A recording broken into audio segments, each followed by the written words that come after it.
Hello and welcome back to Showtime number 7. I'm Dorjan and today we've been looking at my own company battles where I've been leading the way to failure and sometimes some minor successes.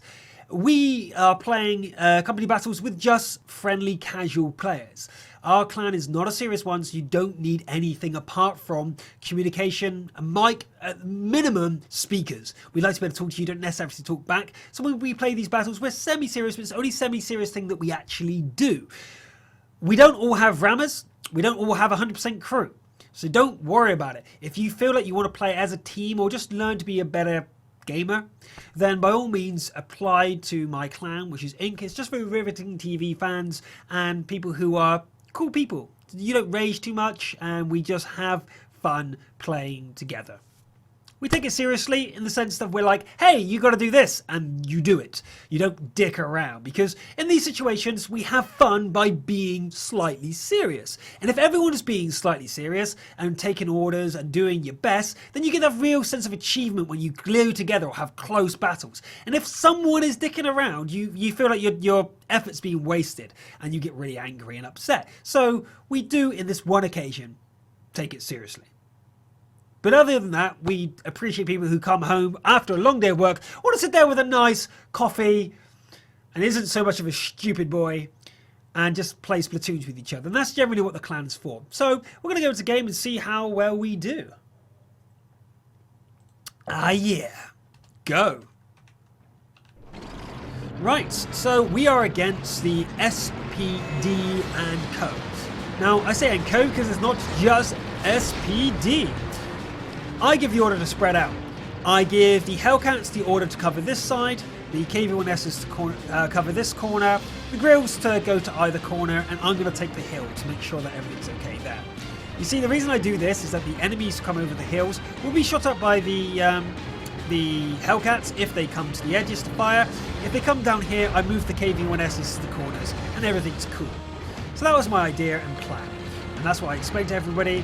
I explained to the Cromwell he's meant to be out here, but he stays here. But luckily, the enemy do not take advantage of this.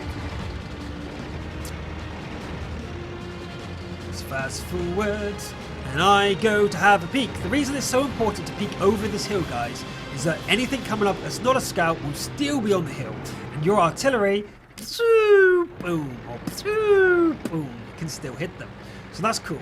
I always poke out here and have a good look, make sure I disappear first.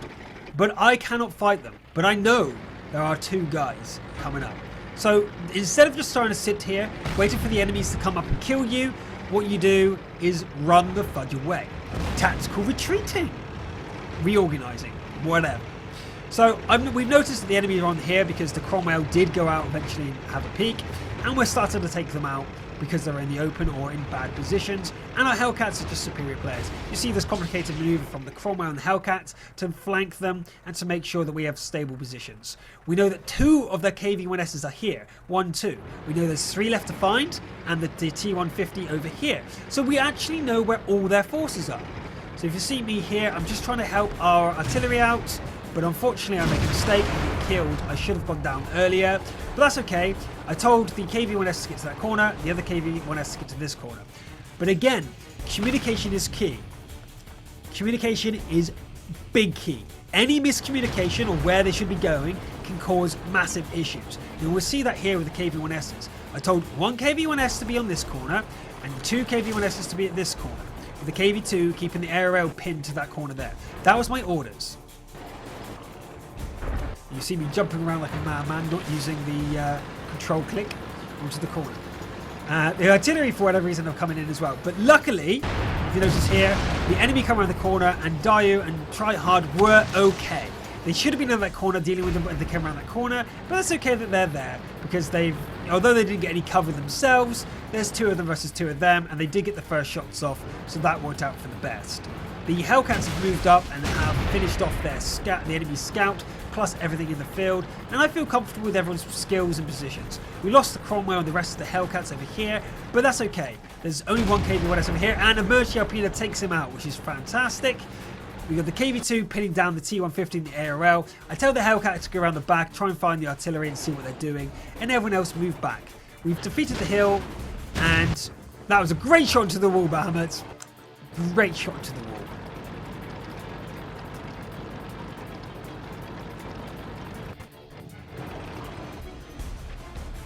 Fast forward a bit to skip past the bit where we don't know what's going on.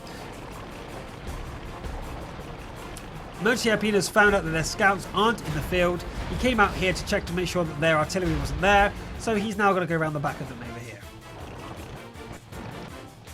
You see me as a commander flipping through to get as many views as I can, and Daryu finds them all in a really cool formation there. You notice there, they got the air rail one side, the grill in the middle, or sorry, the SU-5 in the middle, and the T-150 on the other side. So it's a really, really funky formation they've done, but it's very desperation. And one thing about the air rail is it doesn't go hold down because its turret sucks. It really does. Great gun, great frontal armor, rest sucks. So you can't go hold down it. You can only see the side of its turret. Boom, headshot. Bye-bye, air rail. And then it's a matter of time as well, we swarm them. There you go. And oh, the grill got the SU-5. Fantastic positioning from Adeptus to really kill that. Must have gone through the window. Wow. Cool. All right. That was good. That was a solid play for everybody. Into the field. You see the split up of the forces worked well. The Cromwell almost made a critical mistake. If he didn't go out and spot a rush, we probably would have been overwhelmed. They would have come around the corner, killed the Hellcats before the KV-1Ss could have responded, or maybe just gone behind us and got the position behind us. We would have been much worse off. So you've got to be careful. You've got to try and clarify orders. If you don't understand when your commander says, hey, do this, then ask for clarification. Say, hey, commander, what did you mean? Did you mean go out there or stay here? Don't be afraid to ask. If you're afraid to ask, you make mistakes. If you make mistakes, the entire team's strategy could be reliant on you. And then you feel bad at the end of it and everyone else hates you. Now, they don't really, but they definitely dislike you. Okay. So this next battle, we're going against PIVO. And they've gone for a pure heavy team. Seriously, no joke. Air Rail, KV-1S, T-150, Dicker Max, and T-1 Heavy. Okay, I said pure heavy, but they have a Dicker Max who's slow, snipery TD. Of course, the commander should always give clear orders, but if you've misunderstood them or you didn't hear because someone spoke over them or something loud happened in the game, be sure to clarify. Yeah, it's all well and good blaming the commander for not giving a clear enough order, but if you think that something else should be done, don't hesitate to ask. If you want to blame the commander or put all the pressure on the commander, you're doing it wrong. It's like in a public play, assuming your teammates are going to do the exact same strategy you've got in your head, you're doing it wrong. You should always communicate with them, ping on the map, ask for requests, or even type it in the chat. And then you have legitimate claims to complain about them. If they say, no, I don't want you to do that, stay there, and you lose, you can then say, commander, you suck, because you clarified, and they definitely wanted you to do that. So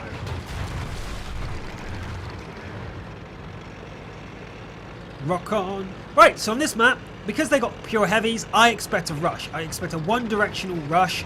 And ask the Cromwell to go really far forward. I'm going to spin round the side. I want the Hellcats in defensive positions here. I expect a really big rush because they're all freaking heavy tanks. What else are they going to do? They've got no scout, they've got no artillery. They're going to rush. We're defending, right? All one direction, big rush. That's what they're going to do. And I was right on the money. Looking at them over here, there's nothing over here. I call, guys, get back. Get that position here. Hellcats play defensively. Cromwell, try and light them up over here. That was my orders. I was like, come on, guys. We know exactly what they're doing. We need to predict this motion. I drove. You didn't see that. You didn't see that. We went round the back and to try and find out where they are. I'm going to be careful because I don't want to die this early. I need to be able to see where they're doing. I need to be alive to be able to see exactly what's going on. At this point, I realized that the KV-1Ss aren't in position. The Hellcats need to retreat. So I went, fudge it, go out. Look at this now. 1, 2, 3, 4, 5. People have just been spotted really close to me. What do you think they're going to do? What do you think they're going to do? What do you think they're going to do? They don't have any artillery or scouts. They cannot be a very good squad. So what do? Turn around and shoot at the T-50. Oh, yeah. So artillery now have open targets in the open field as the T-50 is spinning around them in here. I'm not going to last very long, especially if my driver dead. However, that was an entire 2 reloads for this team. Now look at it. Look at this now. This entire section at the back here are separated from this front bit. You don't need a scout anymore. Why? Because we know where they are. Freaking heavy tanks. I didn't have that much value left, and a better player probably would say, no, there's so much more you can do as a scout. Could have hidden in the bushes and scouted them. But I felt that our Hellcats were going to fall because they were pushing ahead of schedule, and our KV-1Ss were not back. So I thought, sacrifice myself, buy the team a bit more time, win-win, right? If they ignore me, I can do some serious damage and get away. They didn't ignore me, I died, but that's okay. They're split into 2. We didn't lose a Hellcat, everyone managed to fall back. Dayu moves across here, which I didn't want him to do, but, you know, he managed to get across, taking only minor damage, took 1-shot damage, and we're now able to hold this hill. I don't know why this Hellcat panicked and ran away. I don't know if... Can I remember? Did I order him to retreat? Actually, I might have ordered him to retreat. Yes, I did. I ordered him to retreat. Move back. Dayu held the hill. I ordered him to retreat back to the hills. Because if they came over this hill, they're in the open. If you notice here, they're absolutely in the open if they come around this hill. So Dayu's left here on his own, but if you look at the enemy, they're losing so much more HP than we are. And I didn't actually want him there in the first place. I wanted everyone to fall back. Annihilator is in the open. I don't know what he's doing. I think he's panicked a little bit, to be fair. But he's doing okay. He's using his own initiative. He realised that the enemy team is distracted by the Cromwell.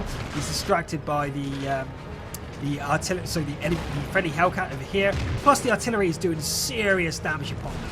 So he's come forward is absolutely no problem. Sometimes you've got to use your own initiative. The best laid plans will fall apart at the first meeting of the enemy.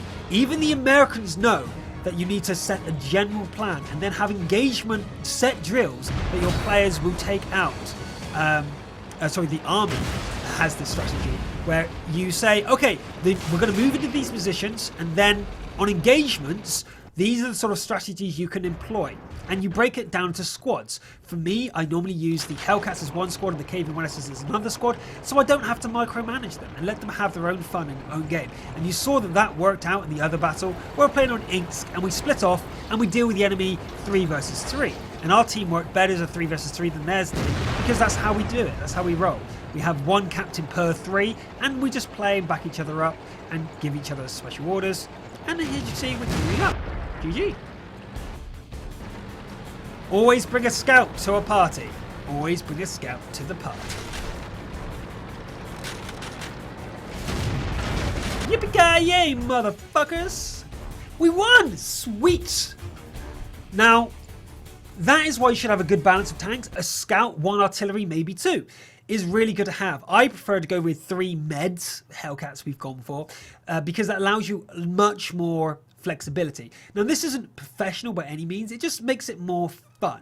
I feel like I've got more chess pieces to go around and do what I need to do. So yeah, I think it's more adaptable than just pure KV-1Ss, and it's a bit more fun. You go against a pure KV-1S team and you beat them, and they're like, what? We had OP Russian biased tanks. We should be able to kill them all easily. And as we proved time and time again, no, you can't. So over here, we've got another battle where it's LTSQ versus Inc. We're using the same tanks again.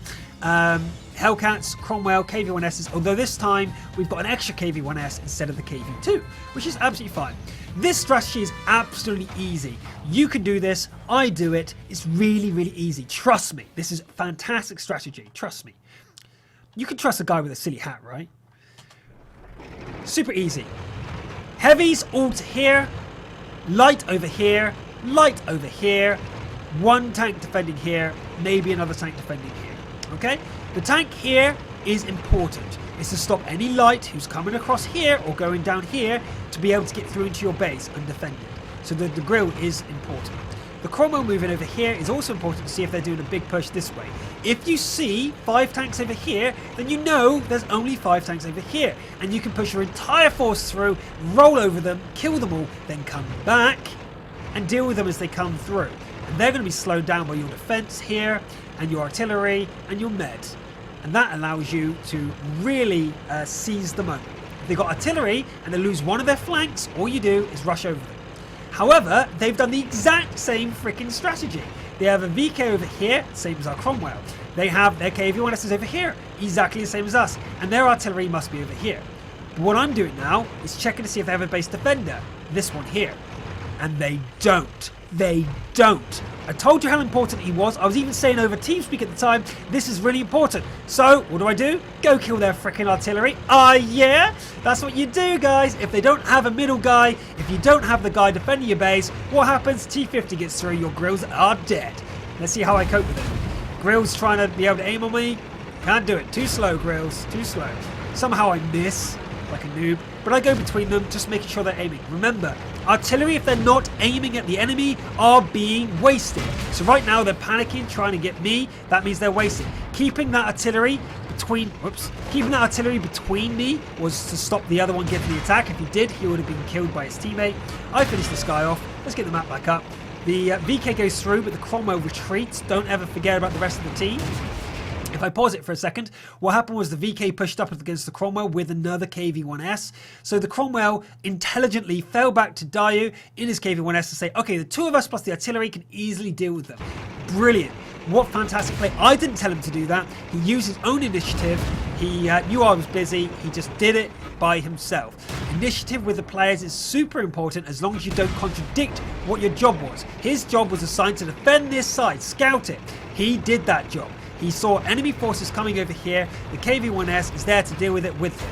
They request extra support. I'm telling these guys to roll over here, and they're doing that a bit too slow. But the Hellcats are moving in now. I've finished off all their forces, and I decide to go and help. So now it's really important. You see, we've lost a single tank. The Cromwell and the KV-1S are doing a fantastic job of holding this side.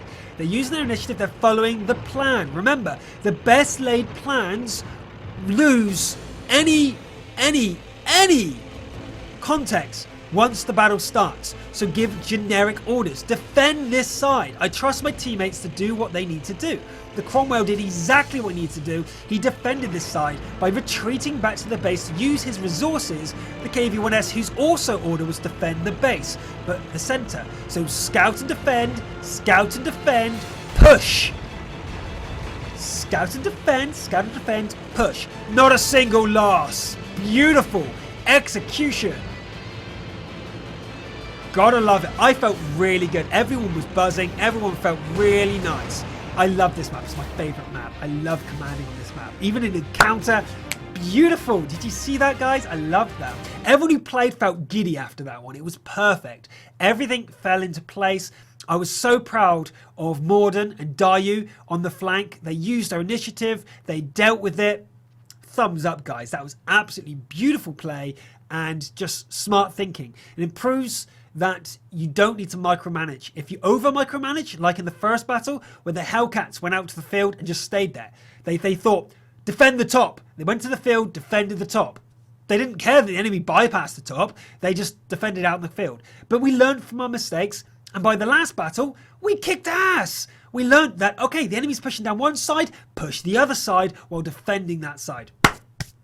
GG. Yeah. I love that. That was absolutely fantastic. So I'm going to do one. There's 3 more games to do, but I'm going to actually do one more game. Our final game of the night, we were losing players. Everyone was like, okay, well, I gotta go. So we decided to do a TOG 3 company. Yes, that's right. As many of us as had TOG 2s, we took them. As many of us had a TOG 2, we took them. Who's going to win, right? So against Pred, we take 3 TOG 2s, and the rest just took whatever they wanted to take. So we have a Lux, a T50, a Panzer IV, VK3001H, an Easy 8, Cromwell, in TOG we trust. Why not, right? Why not? Just take what you like. So we just took what we liked, and we decided that on Fisherman's Bay, we're not taking it seriously. I said, TOGs to this side, everyone else into the middle, and just fuck it. Just drive forward and do your best. We're going against Pred. We don't expect to win, obviously. We're against a team that obviously got a great lineup. KV-1Ss, a KV-2, Cromwell, VK3001, and Grills and SU-5s. That's a fantastic lineup. It's not absolutely perfect or streamlined lineup, but it's certainly strong, and it's something that I may even field if I was playing a casual platoon. So I decide that we were going to play the TOGs. And I actually got a times for it, and it doesn't look very fast. Togs are so slow. As you can see, our teammates are already in the middle, and we're just driving out of the base. Tryhard goes over to the town over here, and we notice the enemies are coming through into the middle.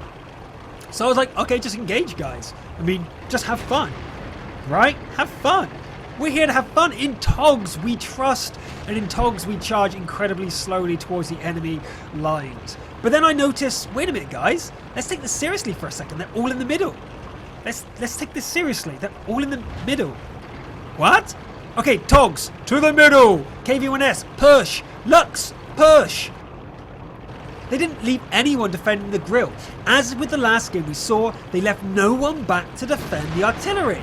So our Lux and our T-50 went round the back to kill the artillery. Wow, I was like, how bad can these guys be? Are they just being cocky because they saw 3 Togs or what? So I drive forward without stopping and up to this point in the field and just thought, sod it, take a few shots, just drive up. Engage! Engage! Who cares they got KV-1Ss? We've got Togs! Drive forward, Togs! For some reason, Morden is decided to camp with his Tog. It's very important to be over there when you're in a Tog. But he's sniping away, doing some damage, so that's no problem. We know the weak spots for the KV-1Ss. If you didn't see the episode the other day, go to the RivetingTV archive and you can see that the KV-1S has a really soft cheeks of its turret. So if you see the cheeks of its turret, aim for that and you'll go through every time. So that's no problem. We drive up to the middle in our Togs. And what have Togs got apart from a decent gun with high rate of fire? It's got HP. That's all it's got, okay? HP, a huge hitbox, and a rate of fire gun. So I'll use my HP and just drive forwards. I did not expect to win this or survive the battle, but solid, drive forward. Wow. Wow, we're doing all right. Our scouts unfortunately didn't take out the rest, and Tryhard is round the back not doing much, but that's fine. We'll just drive through. And as you see here, I'm not actually stopping, right? I'm not actually stopping. I'm just driving forward. I'm just like, see you later, mate. I'm ignoring you. Bye. Engine damage in the Tog, super important. Use my repair kit because why not? And as you notice, all 3 Togs are still alive. And the enemy have got a KV-2, a Churchill, sorry, not Churchill, a Cromwell, and 2 enemy artilleries. Luckers calls the enemy, but we're not luck. We have 10 HP on a bloody Tog. That's what we've got. 10 HP on our thing. We got enemy Cromwell, a KV-2, and a last grill. How did this happen? How did this happen? Because why? Togs kick ass. Ah! Never underestimate the power of the Tog. Everyone's saying, underestimate and die. Fear the Tog is what you need. So, I didn't mind dying at the end there. I wasn't playing seriously. I was driving forward with my Tog, right? Never slow down. I then give them a lesson because I'm always a nice guy. You didn't guard your flanks, your RT was open to scout, and nothing in the city. I told them why they lost because I'm a nice guy. I don't know if they were taking this seriously, so I tried to educate them on why they actually lost. Even though we were not taking it seriously, we outclassed them purely because they made a stupid mistake of sending all their guys to the middle on this map, which is just freaking idiotic. If they just sent their 2 medium tanks to the flanks, they would have done a lot better. But they didn't, so we won. Hooray!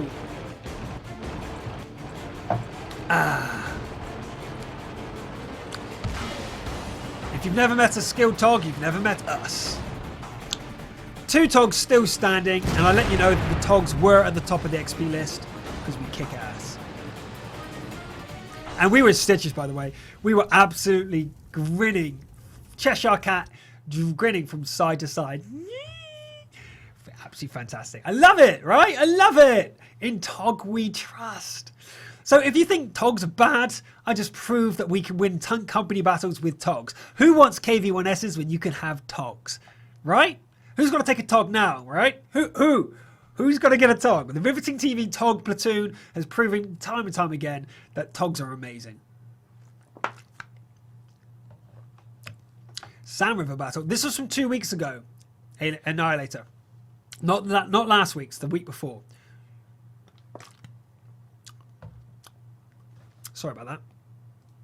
So we have 2 replays left, and I'm going to blast through them because we're running out of time here in Showtime number 7. Thank you. I like my hat. Okay, I think it's the next battle after this. Okay, cool. So this Himmelsdorf battle, as we're about to go into, I believe I mess up. I think it's encounter. It is. Okay.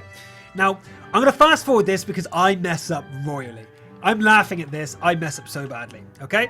I order everyone to the hill, apart from a few lights to go this way to defend.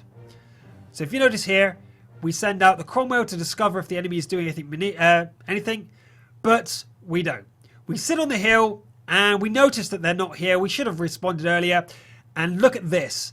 What happens here? The enemy do something really, really cool.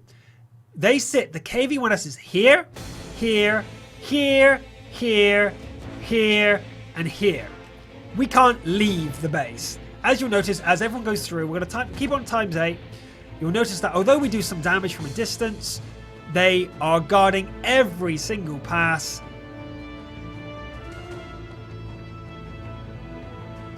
And no matter where we go, we get killed and they cap. Wasn't one of my proudest moments as a commander.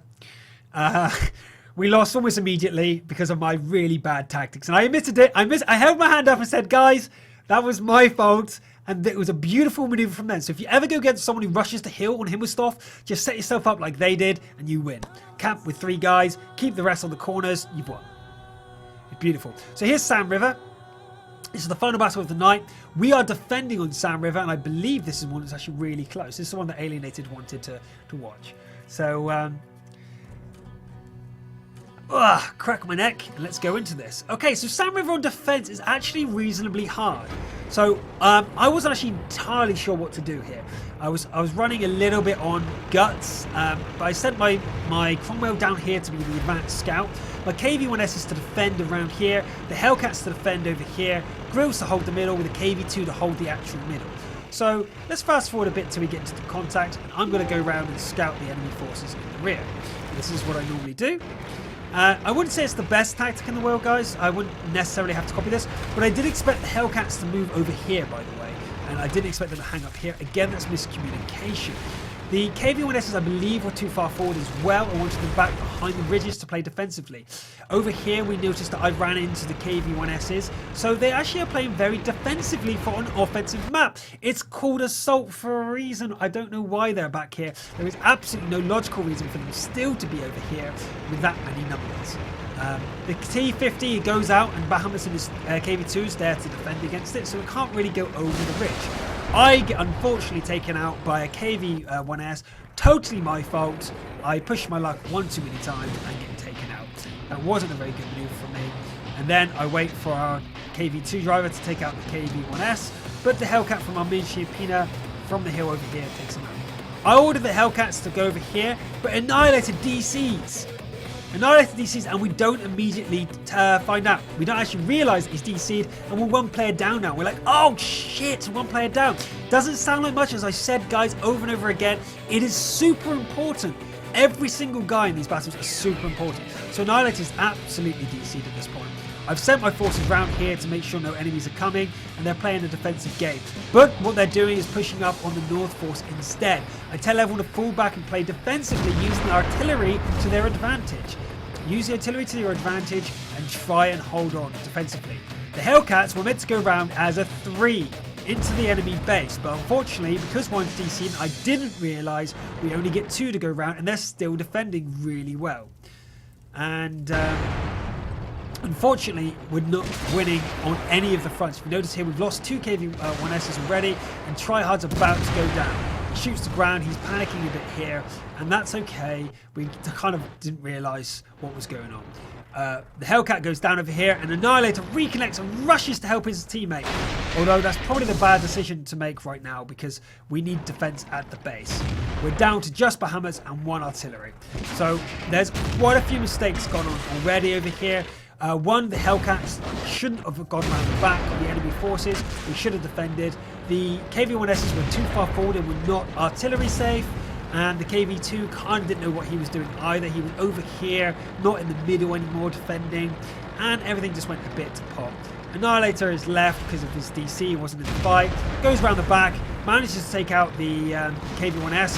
Hopefully finishes off these 2 grills as well. But by the time he manages to do that, Game over. We lost again, right at the end of the night. We ended, if you were counting, at +2. We actually had 2 more victories than we had losses, including the very, very bad losses at the end. Both, I would say, was command mistakes. I don't think individual players made too much mistakes. Communication is a big issue when you're new to commanding. I wanted people in certain places, and I think they were taking me too literally sometimes, or I wasn't communicating my updates very well. Like the battle's flowing, constantly flowing. You've got to adjust your strategy constantly, tell people where to go, reposition. And I don't think I was doing it very well, and I was reacting a bit too quickly. If you react too quickly, you're like, go here, no wait, go here, actually reposition here, and your forces are never in position. So yeah, it's a case of keep calm and carry on. Anyway, that was it for Showtime number 7. Subscribe to us here if you want to have more content like this, or our newbie night on Monday where we go through basic mechanics of the game. You can ask questions. No question is too stupid, only stupid answers, although you probably can ask stupid questions like, why do you say bananas instead of apples? Because apples aren't bananas. On Tuesday nights, generally speaking, we go through an analysis of games that you send in to RivetingTV@gmail.com. Be it a win or a loss, as long as something interesting during that game happens, give me a short description in the email saying why you think it would be good for analysis. Say things like, I don't know why we lost. I did everything I could. Why didn't I win? Can you please help me? Or, I won this battle. Do you think I did everything right? Or were we just winning thing? Or even just, hey, I did amazingly. Showing off. I've learned from you. Thank you very much to Newbie Night. That's RivetingTV@gmail.com. On Wednesdays, we have World of Tanks Tips live. And that means if you follow World of Tanks Tips, which you should at youtube.com/TheRisingSun with double I, or do a Google search for World of Tanks Tips on YouTube. You'll get a great set of videos how to learn the game from Highflyer15, our very own Highflyer15, and he will show his next episode of World of Tanks Tips live here 2 or 3 days before it goes onto YouTube. So if you really like them episodes and want to catch the absolute latest, turn up on Wednesdays on time to catch that. On Thursdays tonight, normally we have Procast, but sometimes we do more analysis, because why not? Sometimes clans aren't doing practices when we have Procast, and sometimes there's no one to interview or talk about pro things with. So yeah, sometimes we just do analysis because it's awesome.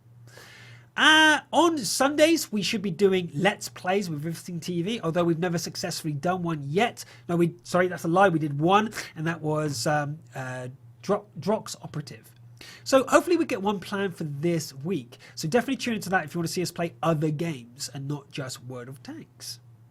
Pretty sweet. Yeah, I think that's it. Follow me on Twitter.